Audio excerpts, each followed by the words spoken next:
All right, and three, two, one. Welcome, good people. How are you doing? Good morning, good afternoon, good evening. Bom dia, boa tarde, boa noite.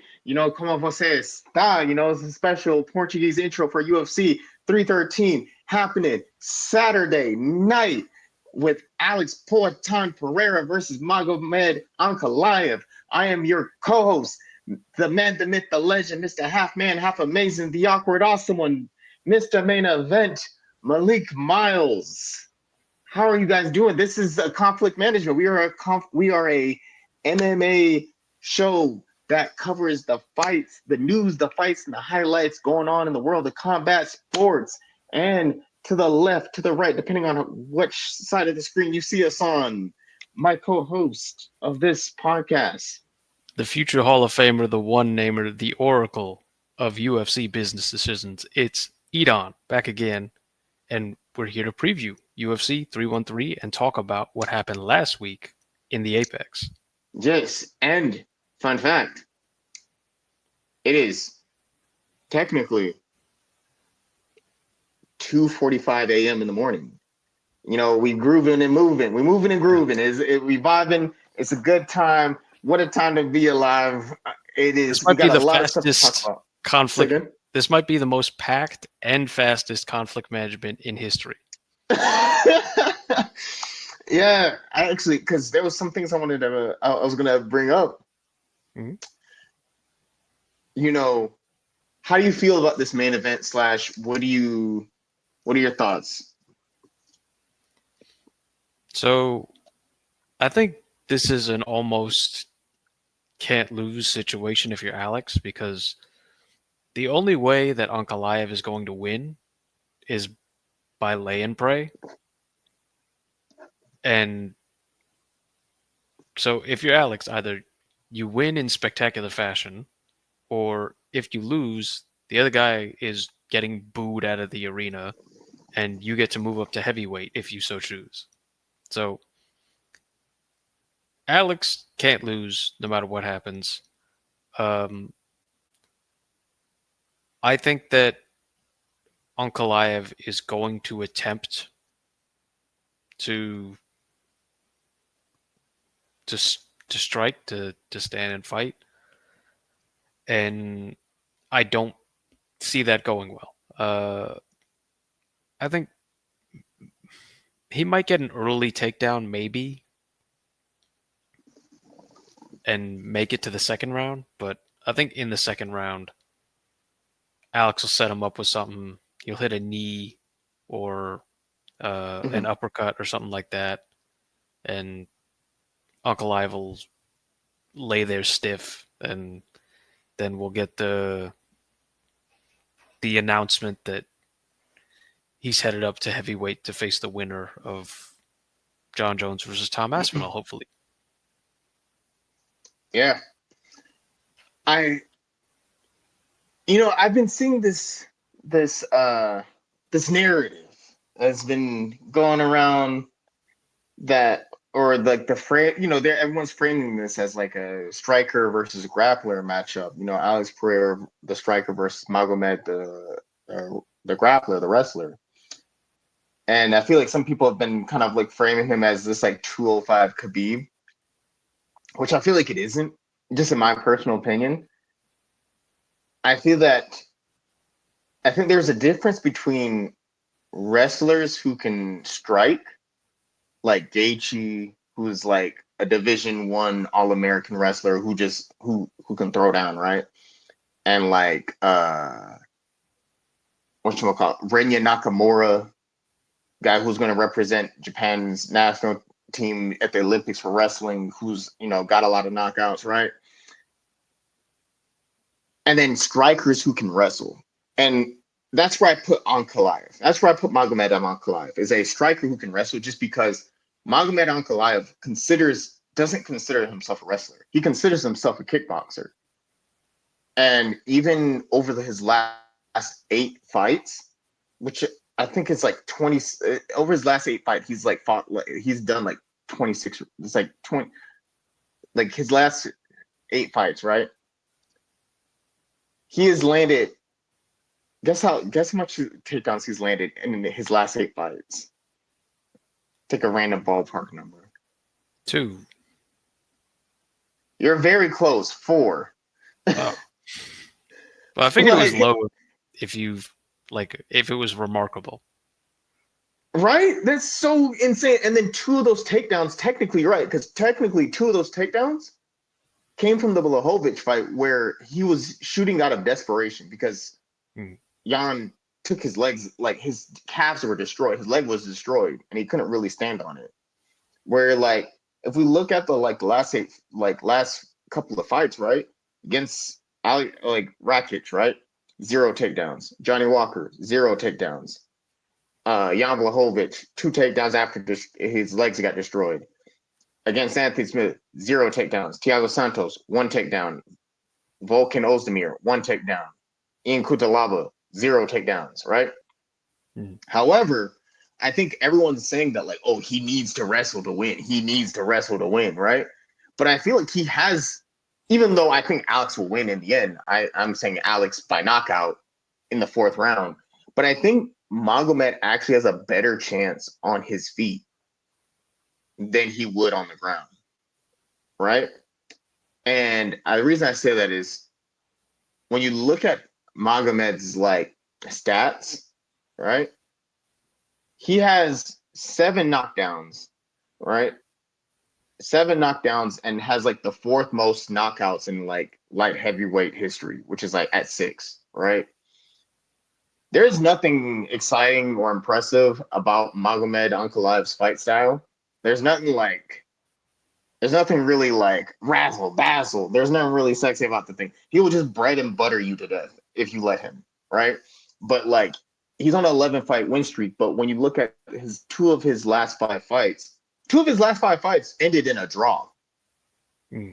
So I'm like, you know what I mean? Where I'm like, okay, you know, I think that I think Enclave's in this. I think they're like a weird spot, like Thiago Santos, right? I think with Thiago Santos, when he rocked him in the second, he could have went for like, oh man, takedown, right? But he didn't. He tried to stand with him. But I think that when we're looking at his like fights and all that stuff, right? Across 32, he's shot for 32 takedowns, right? He's shot for 32 takedowns with a takedown accuracy over 32 takedowns. It's like 32%, which is wild because it's the exact same number. But but so I think he's in an odd spot. He's in like a weird in between spot, right? Where like a lot of people are saying that like to win this fight, he needs to take down Alex. But I think that's easier said than done. Hmm. Because I think the last 3 people have gone in with the intention of I'm gonna take down Alex Pereira, and it kind of didn't work out for him, right? Like Sean Strickland, the game plan was to wrestle, and we saw how that fight ended up. He got knocked out. Clear Roundtree wrestled, but he was in a dog fight. Like I think he's taken Alex the furthest Hmm. at light heavyweight than any of his other opponents, right? But it seems like Magomed, just based off of stats, his his key might be through striking because we haven't really seen him wrestle a whole lot, and he doesn't seem to have a whole lot of submissions where like he seemed like, oh, he's gonna do striking. But we'll see, because if Jan Blachowicz can beat up your legs, what is Alex Pereira gonna do with his leg kicks? You know what I mean? Right. But it seems like it's gonna be a closer fight standing up. But when you look at like Alex Pereira, right? I think that I think the reason I say 4th round is I think that it'll be the first 2 rounds will be competitive, like be kind of competitive. But I think that as the fight goes on, Alex is gonna just keep pouring on the leg, keep pouring on the strikes, keep pouring it on, and keep pouring on the pressure like he did with Khalil.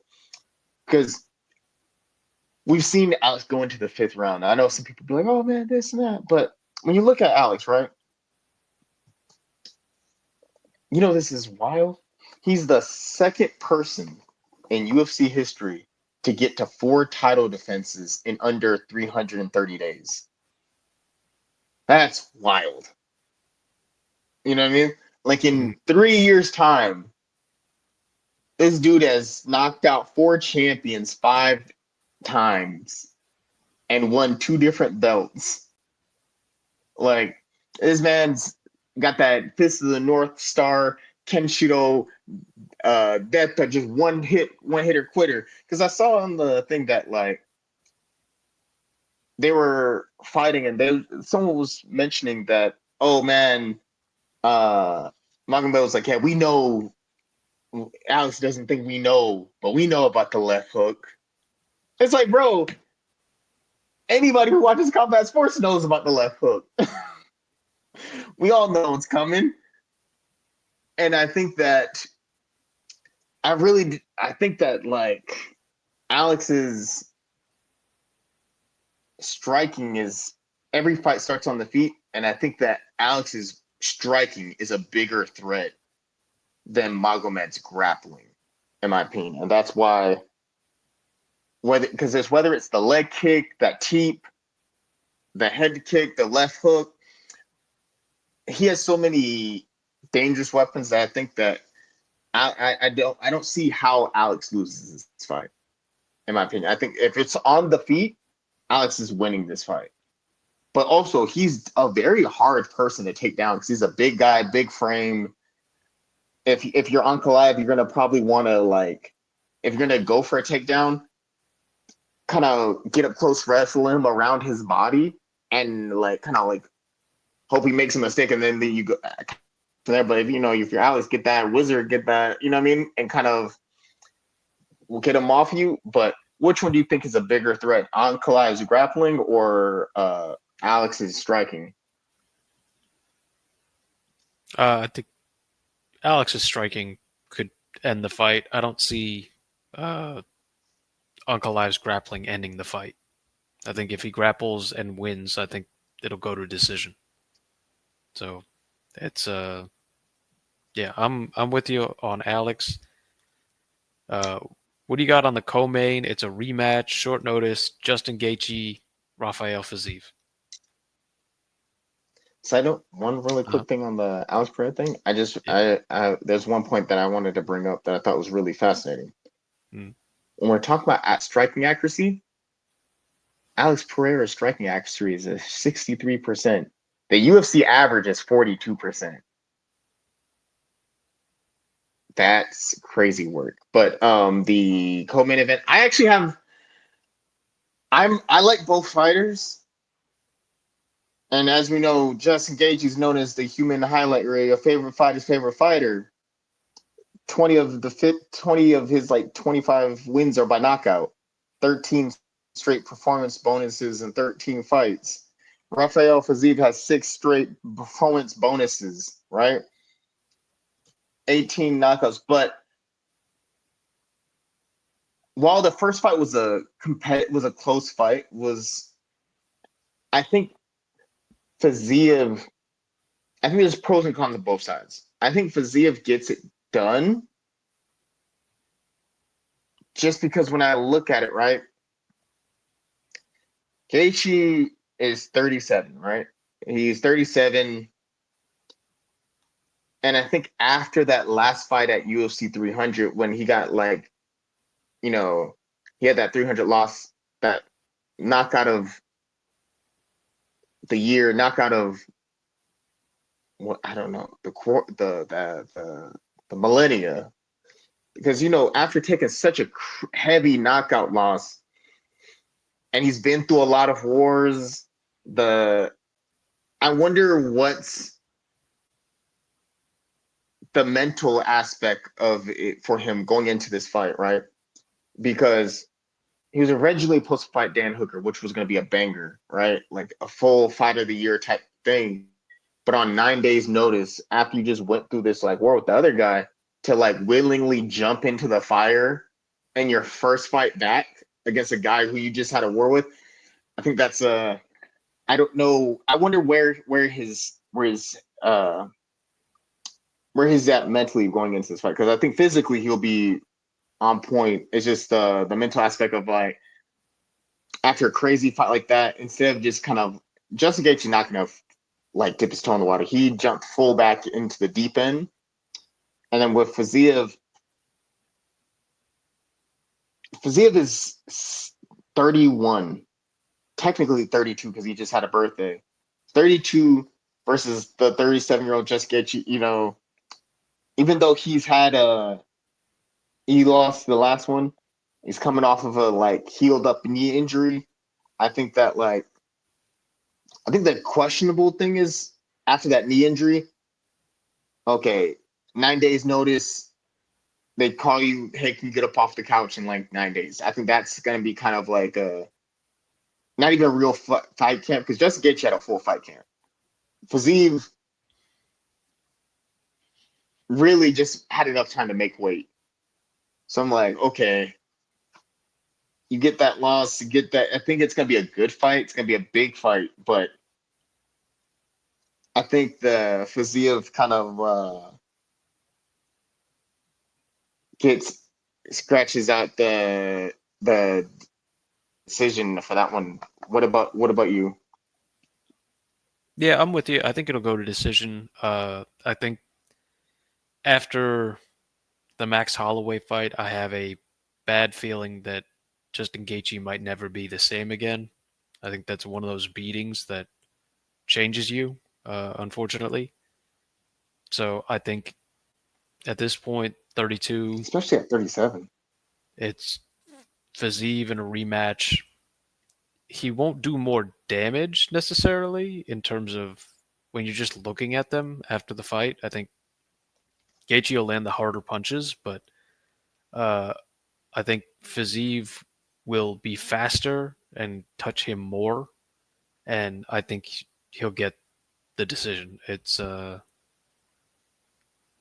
I think it'll be close still. It'll be like 29-28, maybe a split, but yeah, I think Fiziev by slight decision. And then moving down the card, Jalen Turner, Ignacio Bahamondes, big, tall, Really quick, 6'3".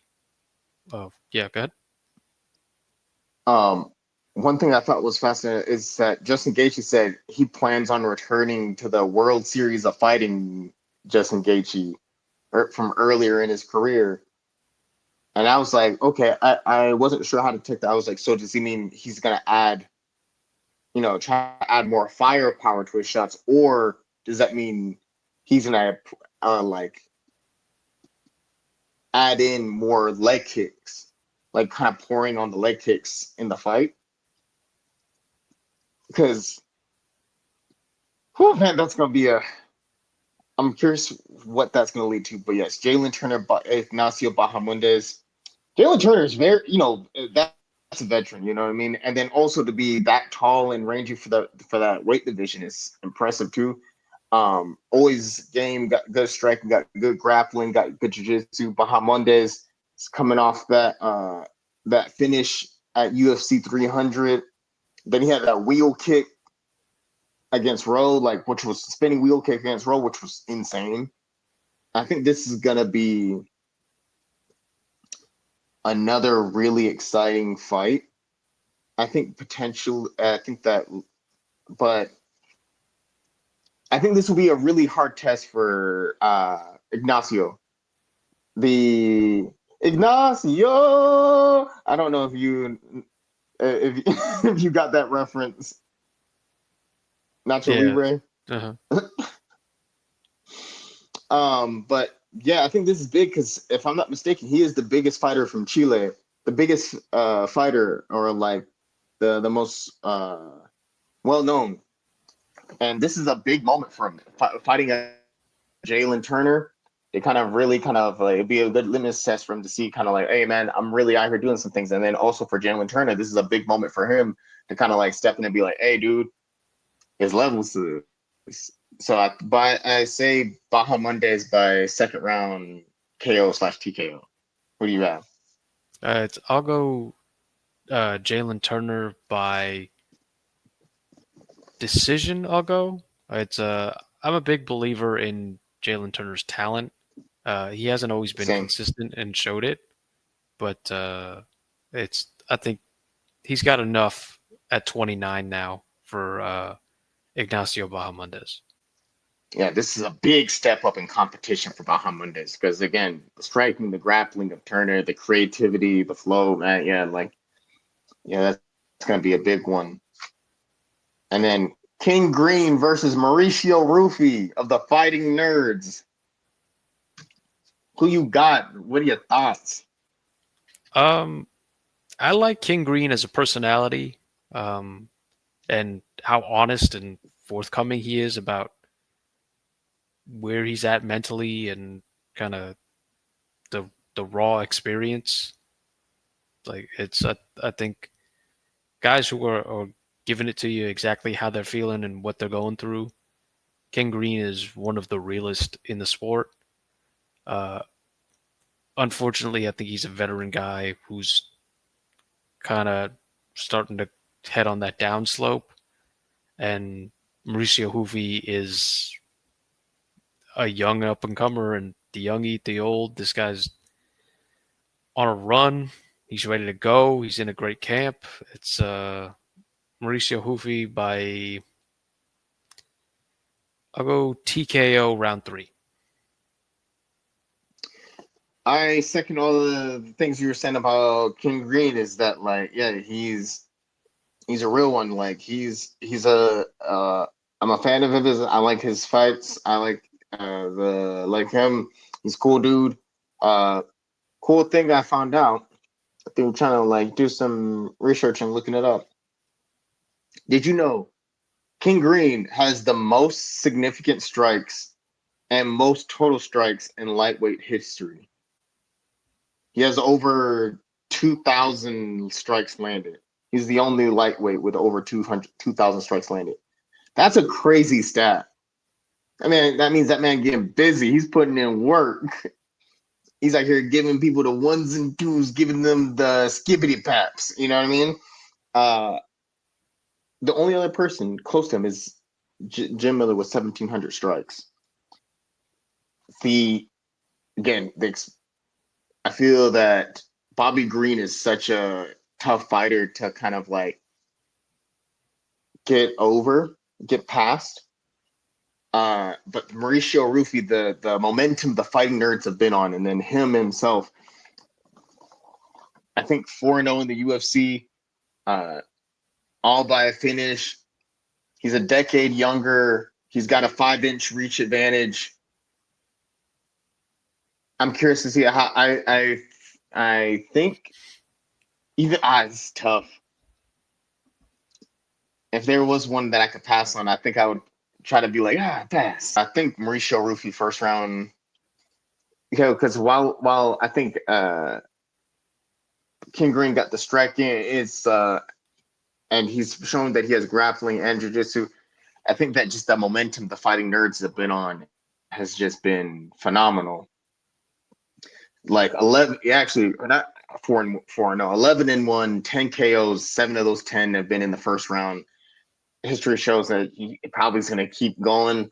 I think that the fighting nerds make it through another fight card undefeated. That's a rising.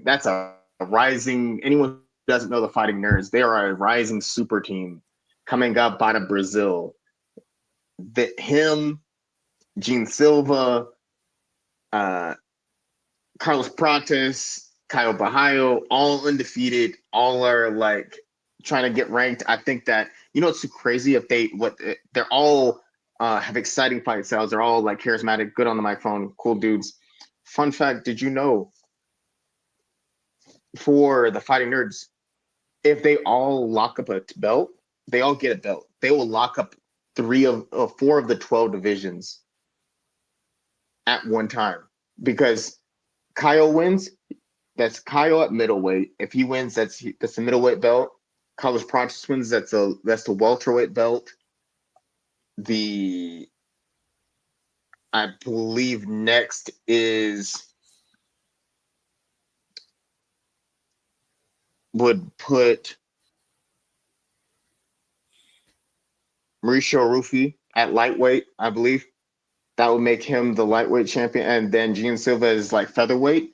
That's 4 back-to-back divisions they could simultaneously lock up, and I think will be the first time any gym is like had 4 people simultaneously as champion, all locking up one division, which is like pretty nuts. Yeah, for sure. The I mean, speaking of something that's pretty nuts, how about a top 5 guy, Curtis Blades, fighting some Russian heavyweight that the UFC just signed, who maybe was a former champion of something somewhere? Yeah, it's. I was looking into him, right? And Mhm. I thought that was interesting as well because when I saw it, I was like, wow, that's crazy. That, like, we had talked about it a little bit off air, just how wild that is that someone off the debut, off the contender series, is getting a top five fighter, a fighter in the ranked in the top five. Because if Rizvan can make it happen, what is that? Only what? Maybe one more fight, and then there's the belt. Then he's up there with Cyril and Tom, which is crazy. The I think that because when I was looking him up, he's on an 11 fight win streak at 10-0. He was a former champion at his previous organization, and then getting that contract. I think that this could be major for him. Hopefully, he's good on a mic. But also, this is also big for Curtis Blades to be able to be like, nah, there's levels to this, and send back another like uh highly anticipated prospect.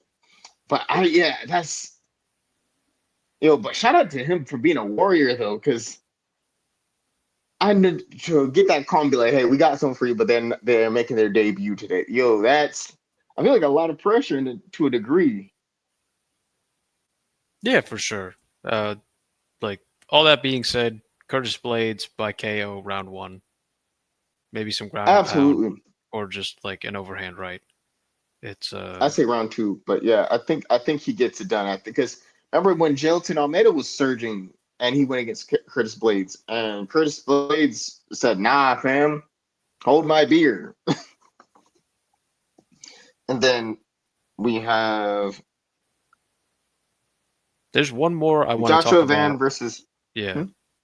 this is the last one that I want to talk about on this Oh, card. absolutely same. This is the last one for me as well.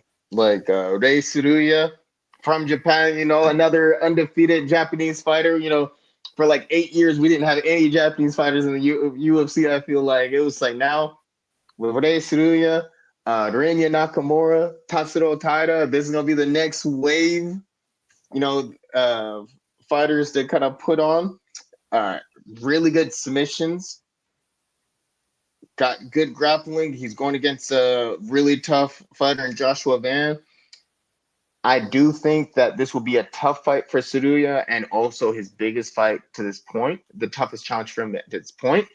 But I think that his grappling and his like submission jiu-jitsu game will kind of pull through for him, and I think he gets the win. Continues to be 11-0. Him and Rinya Nakamura continue because we got him, we got Rei Tsuruya, Rinya Nakamura, Tatsuro Taira, and Kaya Sakura. Yo, we put in work out here, bro. Like I think that he continues to 11-0. Him and Rinya stay undefeated. Tatsuro Tada and Kai kind of work their way up. I think this is. I feel very strongly. I want to say I'm gonna go out there on a ledge and say first round submission, Okay, late so first round submission, maybe early second. I'll join you on the Raceria bandwagon, but I'll say by decision. It's Mm-hmm. I think that he'll one of the rounds he'll take him down and control him, and then it's I think Joshua Van might blow his gas tank out in the first like round or two, and then it's I think Saria will get at least the 2 rounds in order to get the decision, and then it's before we head out here, I just wanted to talk about a few different short points specifically on last week's card at the Apex, which somehow I can barely believe we're still having cards at the Apex, but is what it is, I guess. On the prelims, I wanted to give a shout out to heavyweight prospect 26-year-old Mario Pinto, who's making his UFC debut with a really nice combo, a left hook to a right hand KO. He looked really That good. KO's Is another, crazy. yeah, it's another good young uh, prospect at heavyweight, which the UFC really needs to bring these guys through. I wanted to give a shout out to welterweight Sam Patterson, who looked like he was in trouble against Danny Barlow. It's Danny Barlow was pressuring him all over the place, but then he had a counter right hook to hurt him, and then follow up right hooks to get the finish and the KO. And I think that was the last fight on his deal, so hopefully he gets another one because that was a really nice fight.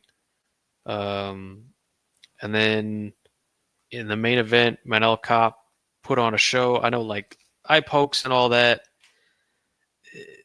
Look, eye pokes or no eye pokes, Manel Kopp was winning that fight. Period. He was outclassing his opponent, and he deserves to be the next title challenger. And everybody should be excited that he's going to fight for the belt next after uh, Pantoja versus Kai Kara. yeah, Kai Kara France. I really thought he should have been fighting for the belt right now. Yeah. But yo, I think while I think the Pantoja Manel Cop fight will be fun, Kai Kara France Manel Cop, it would be very entertaining and very fun. Yo, the WWE level promo cuts that would be happening at that press conference would be pretty spectacular. And right before we go, there was two fights on the main card that I wanted to kind of like shout out real quick. Mm. The Nazareth Hasparat versus the Esteban Rivovic fight, Mm. and the Hyder Emil versus William Gomez fight. Those two fights, it's a shame that those two fights were in the Apex because Yeah. those two fights were fight of the year worthy. I feel like those two fights were like contenders for fight of the year. I know it's March, I know it's early, but man, can you imagine how the crowd, what the it would have sounded like, the how the crowd would have went crazy if that was in an arena, even a small arena. That Esteban Ribovic and like Nazareth fight, man, they were really throwing it. You know what I mean? So I think that yeah, those two fights were I think were fight of the year worthy contenders. We'll see how it goes later in the year, but yeah, those two, man, they really put on a show. Because imagine how wild the crowd would have been is to have the Hyder Emil William Gomez fight be a potential fight of the year contender, and then right after that, another fight of the year contender with Nazareth and Esteban. Yeah, but yeah, Manel Coppa definitely looked like he definitely was putting in work. So I thought that was pretty good. Um, Last thing before we go, Mm. I was curious if you heard about this. Did you hear? You remember those in WWE? Those they were those like loser leave town matches Mm. or loser leaves Raw or SmackDown. It kind of feels that's what's going to happen with Valentina Shevchenko and Manon Fiorot. Did you see their? Have you seen their back and forth? Uh, not recently. I did see Yo, though that Valentina said that Wei Lee is next, which I'm excited for that. yeah, that's the fight I want to see. I think that's the biggest fight you can make at women's MMA right now. But they're wagering their retirement on the line for both Okay. fighters, or what they've been mentioning. Because way back before the fight got announced, Manon Fiorot was like, "Hey, quit making people wait. Let me retire you already. You know what I mean? Let me fight you and retire you." And I was like, "That's wild, spicy to be saying that to the arguably one of the greatest female fighters of all time." And then so Valentina told Manon like, "Hey, that's fine, but if you lose, you retire. Deal?" And then Manon was like, "Deal. Let's make it happen. I'll take you seriously when you sign this contract." So I was like, I don't know how much of it is just chatting for the internet and like building the fight and like, or how much of it is like, oh, okay, if I beat you, you retire, and then the other person being like, if I beat you, hey, you got to retire. Hey, this is a loser leave town, loser retires, winner goes on, winner gets the belt type thing, which is I feel like insane stakes. Yeah, But I mean, we all know how MMA retirements go. Like yeah, almost none of them ever hold. So it's but how there'd do be you a fun feel? element Do you think? to. Okay. Mhm. Oh no, I'm saying, do you believe it? Do you like the whole like the back and forth? Do you believe it, or do you think of like, eh? No, it's a fun element to add on top, but no one's ever really retired. It's Mm-hmm. Khabib is maybe the only one who actually meant it in the history of the sport. Yeah. Like everybody else could be brought back for either like a concession or an amount of money or a title opportunity. Like it's so I don't believe it, but it is fun and spicy, and yeah, it's in the title, so I thought we should mention it. There's no matchups yet, so we don't really have that much to commentate on, but the UFC has entered boxing. It'll be interesting to see how that plays out and if any UFC athletes get involved. But yeah, thought we should mention it. Yeah, I think that'll be really exciting. I think that I would watch it because I've been getting back into boxing more recently, and I think that would be really cool to see. I'm always here for more combat sports, so yeah, I think that would be really cool. I think that would be exciting to see Yeah, because we got some big boxing fights coming up. yeah, and If I'm not mistaken, May 3rd is Canelo's fight, and then May 4th is or May 4th is Nalia's fight, Nalia Inoue fight, or if I got it wrong, it's May 4th is Canelo, May 5th is Nalia. But either way, two super dope power punchers, two champions, two putting it thrown down in May. So that's pretty exciting. That's pretty dope. yeah, and But we'll yeah, see how the UFC entering the space impacts the sport. And keep it tuned here, and we'll let you know how it goes. exactly. That's our music. That's our show. Hope you guys enjoyed listening. We had a good time. We enjoyed recording. Like, share, subscribe. Come back next week. We'll talk about what happened during the UFC 313 with the Pereira and Ankalaev. It's gonna be a good time. It's gonna be a fun time. Enjoy the fights. Enjoy it. Enjoy your weekend. Yeah. See y'all later.